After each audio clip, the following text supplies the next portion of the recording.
Hello hi welcome to my YouTube channel. എൻ്റെ പേര് നീനു. 2.5 വർഷമായിട്ട് കാനഡയിലാണ്. ഇതെൻ്റെ ഫസ്റ്റ് വീഡിയോ ആണ്. സോ അതിൻ്റെതായ മിസ്റ്റേക്സ് ഒക്കെ ഉണ്ടാകും. അതൊക്കെ ഒന്ന് ക്ഷമിക്കുക. നമുക്കിതെല്ലാം സ്ലോലി ശരിയാക്കാം. തമ്മനെയിൽ കണ്ട പോലെ തന്നെ നയാഗ്ര കോളേജിനെ പറ്റിയും നയാഗ്ര ലൈഫിനെ പറ്റിയുമുള്ളൊരു ഇൻഫോർമേറ്റീവ് വീഡിയോ ആണ് ഞാൻ ഉദ്ദേശിക്കുന്നത്. സോ വീഡിയോയിലേക്ക് പോവാം. സോ കാനഡയിലെ നയാഗ്ര കോളേജിന് 3 ലൊക്കേഷൻസ് ആണുള്ളത്. ഒന്ന് ടൊറന്റോയിലും ബാക്കി 2 നയാഗ്ര റീജിയനിലും. ഞാൻ പഠിച്ചത് വെല്ലൻ ക്യാമ്പസിലാണ്. ഇവിടെ 2 ക്യാമ്പസ് ആണുള്ളത്, നയാഗ്ര വെല്ലൻ ക്യാമ്പസും ഓൺ ദ ലേക്ക് ക്യാമ്പസും.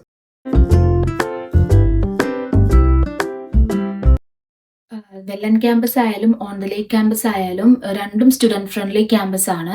സ്റ്റുഡൻസിന് വേണ്ടി റെഗുലർ ആയിട്ട് activities, programmes, fitness activities, career support and workshops ഇതെല്ലാം റെഗുലർ ആയിട്ട് നടക്കാറുണ്ട്.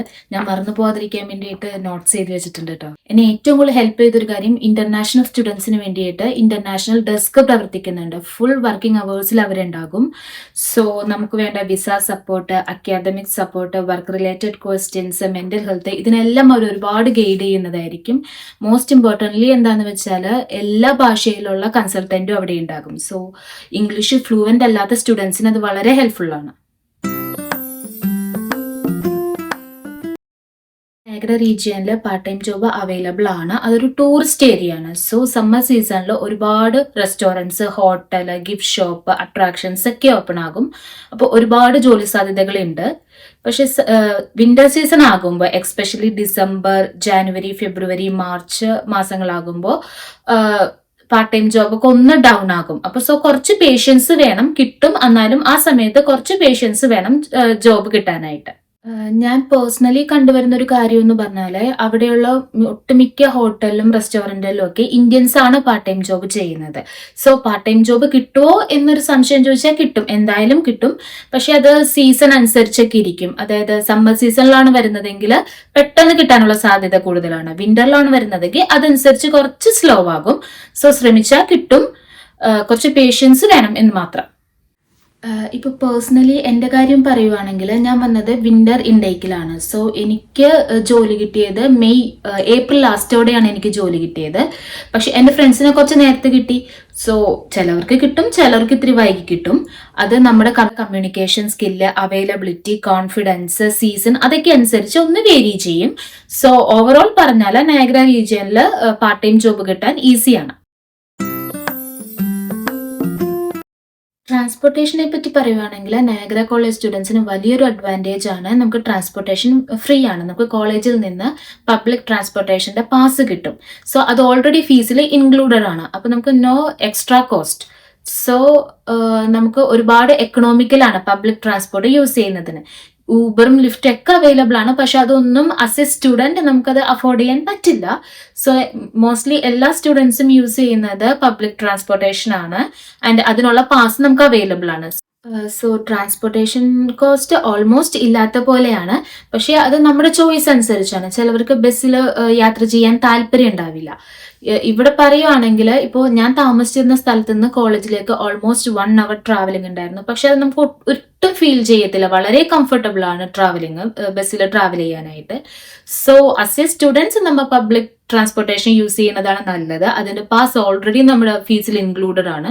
നമ്മുടെ കാനഡയിൽ വന്നാൽ 1-2 ദിവസത്തേക്ക് നമുക്ക് ബസ് ഫെയർ എടുക്കേണ്ടി വരും. അത് $3.50 ആണ് 2 hours ട്രാവൽ ചെയ്യാൻ വേണ്ടിയിട്ട്. നമ്മൾ എന്നാണോ ക്ലാസ് സ്റ്റാർട്ട് ചെയ്യുന്നത് അന്ന് മുതൽ നമുക്ക് പാസ് കിട്ടും. സോ അതാണ് മോസ്റ്റ് എക്കണോമിക്കലും വളരെ ഹെൽപ്ഫുള്ളും ആയിരിക്കും എന്നാണ്. അക്കോമഡേഷനെ പറ്റി പറയുവാണെങ്കിൽ, അക്കോമഡേഷൻ നമ്മുടെ ചോയ്സ് അനുസരിച്ചാണ്. ഞാനിവിടെ കാനഡയിൽ ആദ്യമായിട്ട് വന്നപ്പോൾ ഞാൻ ഷെയർഡ് റൂമിലാണ് നിന്നിരുന്നത്. സോ ചിലവർക്ക് ഷെയർഡ് റൂം ഓക്കെ ആയിരിക്കും, ചിലവർക്ക് പ്രൈവറ്റ് റൂം വേണ്ടി വരും, ചിലവർക്ക് private room with private bathroom വേണ്ടി വരും, ചിലവർ ഹോൾ ഹൗസ് റെന്റിനെടുത്തിട്ട് അത് ഷെയർ ചെയ്യുന്നവരുണ്ടാകും. സോ അത് നമ്മുടെ ചോയ്സ് അനുസരിച്ചാണ്. സോ എൻ്റെ കേസ് പറയുവാണെങ്കിൽ, ഞാൻ വന്ന സമയത്ത് ആസ് എ സ്റ്റുഡൻറ് എന്ന രീതിയിൽ വന്ന സമയത്ത് ഷെയർഡ് റൂമിലാണ് നിന്നിരുന്നത്. സോ $400 ആയിരുന്നു എനിക്ക് മന്ത്ലി റെന്റ് വരുന്നത്. ഇപ്പൊ ഞാൻ നിൽക്കുന്നത് സിംഗിൾ റൂമാണ്. ഇത് ഏരിയ വേറെയാണ്. സോ അതനുസരിച്ചായ റെന്റിന് ഡിഫറൻസ് ഉണ്ടാകും. സോ ചിലവര് പ്രൈവറ്റ് റൂം വേണം, അല്ലെങ്കിൽ പ്രൈവറ്റ് ബാത്റൂം വേണം എന്നൊക്കെ അത് ഓരോരുത്തരുടെ പ്രിഫറൻസ് ആയിരിക്കുമല്ലോ. സോ ഏകദേശം ഒരു കോസ്റ്റ് പറഞ്ഞാൽ ഒരു ഷെയർഡ് റൂമിന് ഒരു 400 മുതൽ 550 വരെയൊക്കെ പോകാം. അതിപ്പോ ചേഞ്ച് ആയിട്ടുണ്ടാവും, കാരണം റെന്റ് കുറച്ച് ഇൻക്രീസ് ആയിട്ടുണ്ട്. പിന്നെ പ്രൈവറ്റ് റൂമൊക്കെ വേണമെങ്കിൽ ഒരു 550 മുതൽ 900 വരെ. അത് റൂമിന്റെ space, bathroom availability and location എല്ലാം അനുസരിച്ചിരിക്കും. പിന്നെ ചിലവർ ചെയ്യുന്നതെന്ന് വെച്ചാൽ ഹോൾ വീട് ഒരു റെന്റിന് എടുക്കും, എന്നിട്ട് ഫ്രണ്ട്സ് ആയിട്ട് ഷെയർ ചെയ്യും. സോ അത് ചിലപ്പോൾ കുറച്ചും കൂടെ അഫോർഡബിൾ ആയിരിക്കും. ഇപ്പൊ ഒരു വീട് എടുത്തിട്ട് ഒരു 8 പേരാണ് അതിൽ ഷെയർ ചെയ്യുന്നതെങ്കിൽ അതനുസരിച്ച് റെന്റ് കുറവായിരിക്കും.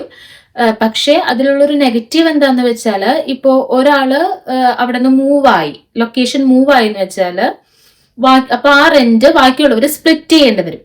അങ്ങനെ ഒരു നെഗറ്റീവ് അങ്ങനെ ചെയ്യുമ്പോൾ ഉണ്ടാകും. പിന്നെ അക്കോമഡേഷൻ ഓക്കെ ആവാത്തവർക്ക്, വേറെ ആരും ഹെൽപ്പ് ചെയ്യാനില്ലാത്തവർക്കൊക്കെ കോളേജ് തന്നെ അക്കോമഡേഷൻ ഓക്കെ ആയി കൊടുക്കും. നമ്മൾ കോളേജിൽ റിപ്പോർട്ട് ചെയ്താൽ മതി. സോ അങ്ങനെയും കോളേജ് നമ്മളെ ഹെൽപ്പ് ചെയ്യുന്നുണ്ട്. സോ ഓവറോൾ പറഞ്ഞാൽ ഒരു ഷെയർഡ് റൂമിന് ഒരു 400 റേഞ്ച് മുതൽ ഒരു 550-600 വരെ പോകാം. പിന്നെ പ്രൈവറ്റ് റൂമിനാണെങ്കിൽ ഒരു 550 മുതൽ 900 വരെ പോകാം. ഗ്രൂപ്പ് റെന്റിങ് എന്ന് പറയുമ്പോൾ അത് ഡിപ്പെൻസ് ആണ്, എവിടെയാണ് ലൊക്കേഷൻ, എത്ര പേരുണ്ട്, ഹോൾ റെന്റ്, അതനുസരിച്ച് ഡിപ്പെൻസ് ആണ്. മന്ത്ലി എക്സ്പെൻസ് എന്ന് പറയുന്നത് അത് നമ്മുടെ ലൈഫ് സ്റ്റൈലിൽ ഡിപ്പെൻഡ് ചെയ്തിരിക്കും. സോ ഞാൻ എൻ്റെ ഒരു എക്സാമ്പിൾ പറയുവാണെങ്കിൽ, ഞാനിവിടെ കാനഡയിൽ വന്ന സമയത്ത് എനിക്ക് 400 ആയിരുന്നു റെന്റ്. പിന്നെ ഞാൻ അധികം അങ്ങ് അഡ്ജസ്റ്റ് ചെയ്തല്ലായിരുന്നു എൻ്റെ ഒരു ലൈഫ് സ്റ്റൈല്, ഒരു നോർമൽ ലൈഫ് സ്റ്റൈല്. സോ എനിക്കൊരു $200 ഗ്രോസറിക്കും മറ്റു പല ചെലവിനൊക്കെ വന്നിരുന്നു. കാരണം നമ്മളിപ്പോ ഒരു നാട്ടിൽ നിന്ന് വിട്ടു നിൽക്കുകയാണ്. സോ നമുക്കൊരു ഹോംലി ഫീൽ കിട്ടാൻ വേണ്ടി ചിലപ്പോൾ നമ്മ പുറത്ത് പോയി ഫുഡ് കഴിക്കുക, അങ്ങനത്തെ കാര്യങ്ങളൊക്കെ ചെയ്യും. ചിലപ്പോൾ ഫ്രണ്ട്സ് ആയിട്ട് ഒന്ന് ഹാങ് ഔട്ട് ചെയ്യുക. സോ അപ്പോ കുറച്ച് എക്സ്പെൻസ് ഒക്കെ വന്ന അങ്ങനെ എനിക്ക് ആയതെന്ന് വെച്ചാൽ 400 റെന്റ്, ഒരു $200 ബാക്കി എക്സ്പെൻസും കൂടിയാണ് വന്നത്. പക്ഷെ അതിലും കുറച്ച് നമുക്ക് സർവൈവ് ചെയ്യാം. ഒരു 150 അല്ലെങ്കിൽ $100 മന്ത്ലി എക്സ്പെൻസ് ഹാൻഡിൽ ചെയ്യുന്നവരുണ്ട്, പ്ലസ് റെന്റ്. ഇത് നയാഗ്ര കോളേജിനെ പറ്റിയും നയാഗ്ര റീജിയനെ പറ്റിയുള്ള ഒരു ഓവറോൾ ബേസിക് എക്സ്പ്ലനേഷൻ ആയിരുന്നു. നിങ്ങൾക്ക് ഏതെങ്കിലും ഒരു ഡീറ്റെയിലിനെ പറ്റി കൂടുതൽ എക്സ്പ്ലനേഷൻ വേണമെങ്കിൽ, ലൈക്ക് അക്കോമഡേഷൻ ലീഡ് അല്ലെങ്കിൽ part time job tips, resume tips, അങ്ങനെ എന്തെങ്കിലും കൂടുതൽ എക്സ്പ്ലനേഷൻ വേണമെങ്കിൽ ഒന്ന് കമൻറ്റ് ചെയ്താൽ മതി. ഞാൻ നെക്സ്റ്റ് വീഡിയോയിൽ അത് ഇൻക്ലൂഡ് ചെയ്യാൻ ശ്രമിക്കാം. ഈ വീഡിയോ ന്യൂ കമേഴ്സിന് ഹെൽപ്ഫുൾ ആയിരിക്കും എന്ന് വിചാരിക്കുന്നു. നിങ്ങൾക്ക് ഈ വീഡിയോ ഇഷ്ടപ്പെട്ടു, ഹെൽപ്ഫുൾ ആയി എന്ന് തോന്നുവാണെങ്കിൽ please to like, comment and subscribe. And thank you for watching my video. See you in next video. Bye bye.